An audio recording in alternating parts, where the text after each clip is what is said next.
Welcome back to the Ancestral Findings podcast. Let's explore the life of Rutherford B. Hayes, the 19th President of the United States. Discover how this Civil War hero navigated the contentious election of 1876, ended Reconstruction, and championed civil service reform.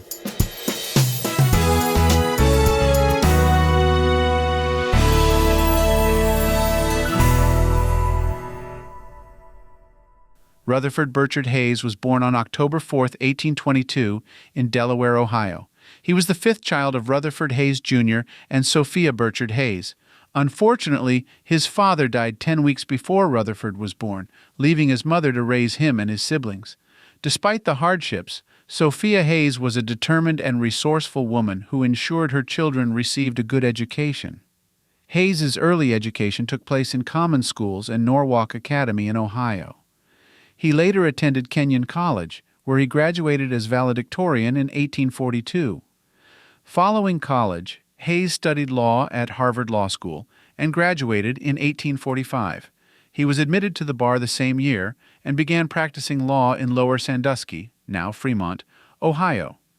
Hayes established a successful law practice and became involved in local politics. In 1852, he married Lucy Ware Webb, a well-educated and socially active woman from Chillicothe, Ohio. Lucy was deeply committed to social causes, including temperance and the abolition of slavery. She became a significant influence on Hayes and was an active partner in his public life.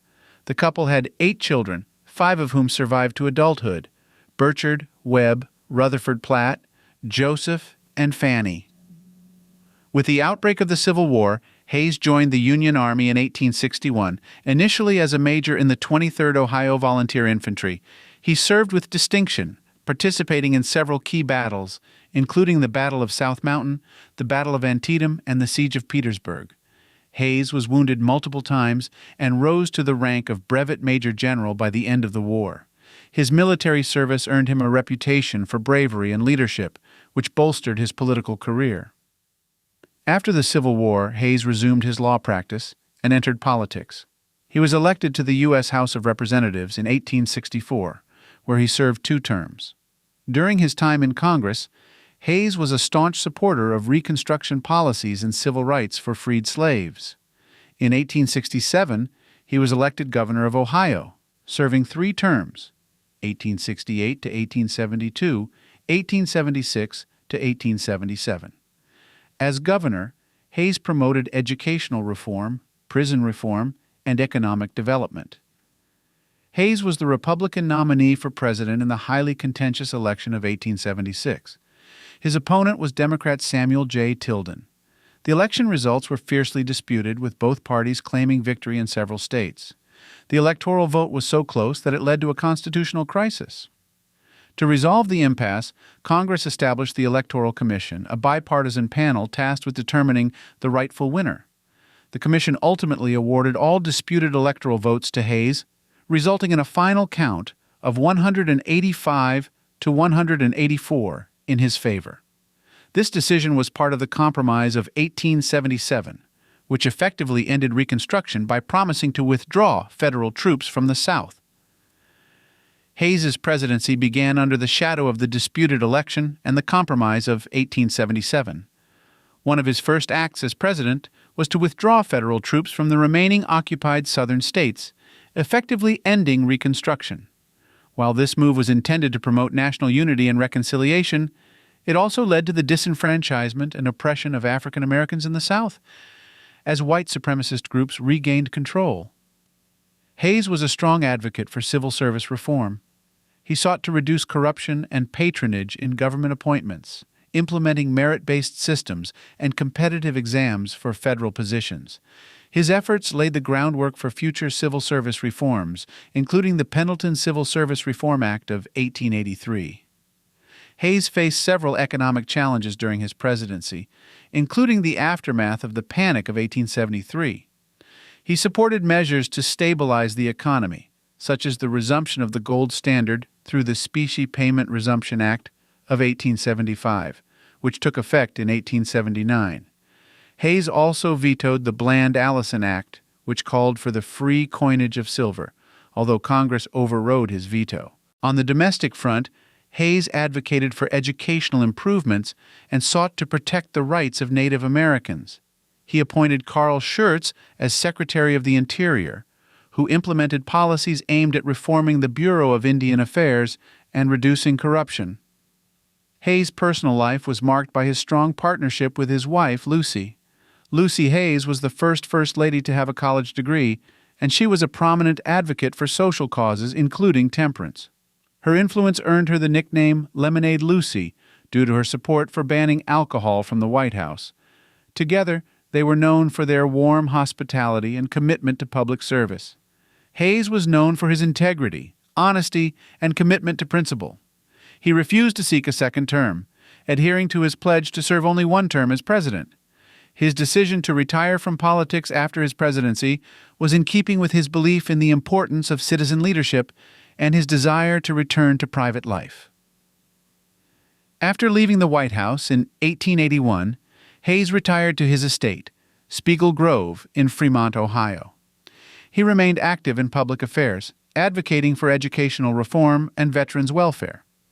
Hayes served as a trustee of Ohio State University and supported efforts to establish libraries and schools. He also worked to promote racial equality and improve conditions for African Americans. Hayes continued to write and speak on issues of national importance until his death on January 17, 1893. He was buried at Spiegel Grove, which later became the Rutherford B. Hayes Presidential Center, preserving his legacy and contributions to American history. Rutherford B. Hayes's presidency is often remembered for its role in ending Reconstruction and its efforts to reform the civil service. While his decision to withdraw federal troops from the South led to negative consequences for African Americans, his commitment to civil service reform and his principled approach to governance left a lasting impact. Hayes's dedication to education, veterans' welfare, and racial equality continued to influence his post-presidential activities. His legacy is a reflection of his belief in integrity, public service, and the importance of national unity. The Compromise of 1877, which led to Hayes' election, marked the end of Reconstruction. Hayes' withdrawal of federal troops from the South allowed white supremacist groups to regain power and disenfranchise African Americans, leading to decades of segregation and discrimination. This decision remains one of the most controversial aspects of his presidency. Hayes was the first president to have a telephone installed in the White House. The device, installed in 1879, was a symbol of technological advancement and modernization. Hayes' phone number was simply 1, highlighting the novelty of the technology at the time. Rutherford B. Hayes' life and presidency provide a nuanced portrait of a leader who navigated a complex and transitional period in American history. From his early life and military service to his presidency and post-presidential activities, Hayes' story reflects his commitment to public service, integrity, and reform. While his presidency faced significant challenges and controversies, particularly regarding Reconstruction and civil rights, Hayes' efforts to promote civil service reform and improve education and veterans' welfare left a lasting impact. His legacy is a testament to the complexities and challenges of leadership during a transformative era in American history. If you'd like to learn more, here are some recommended books on Rutherford B. Hayes. Rutherford B. Hayes, Warrior and President by Ari Hugenboom. This comprehensive biography by Ari Hugenboom offers a detailed and balanced account of Hayes' life, from his early years in military service to his presidency and beyond. Rutherford B. Hayes, The American Presidents Series, The 19th President, 1877 to 1881 by Hans L. Trefus. Part of the American Presidents Series, this concise biography by Hans L. Trefus provides an accessible overview of Hayes' life and presidency, highlighting his significant achievements and challenges. Lucy Webb Hayes, A First Lady with a Cause by Emily Aptgear. This book explores the life of Lucy Webb Hayes, focusing on her role as First Lady and her advocacy for social causes, including temperance and education. The Presidency of Rutherford B. Hayes by H.J. Eckenrode. This book examines Hayes' presidency, focusing on his policies, challenges, and the impact of his leadership during a transitional period in American history.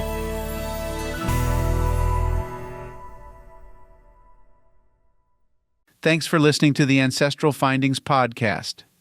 Be sure to visit ancestralfindings.com to download a free genealogy ebook and sign up for the weekly historical postcard giveaway. I hope you have a wonderful day, and as always, happy searching.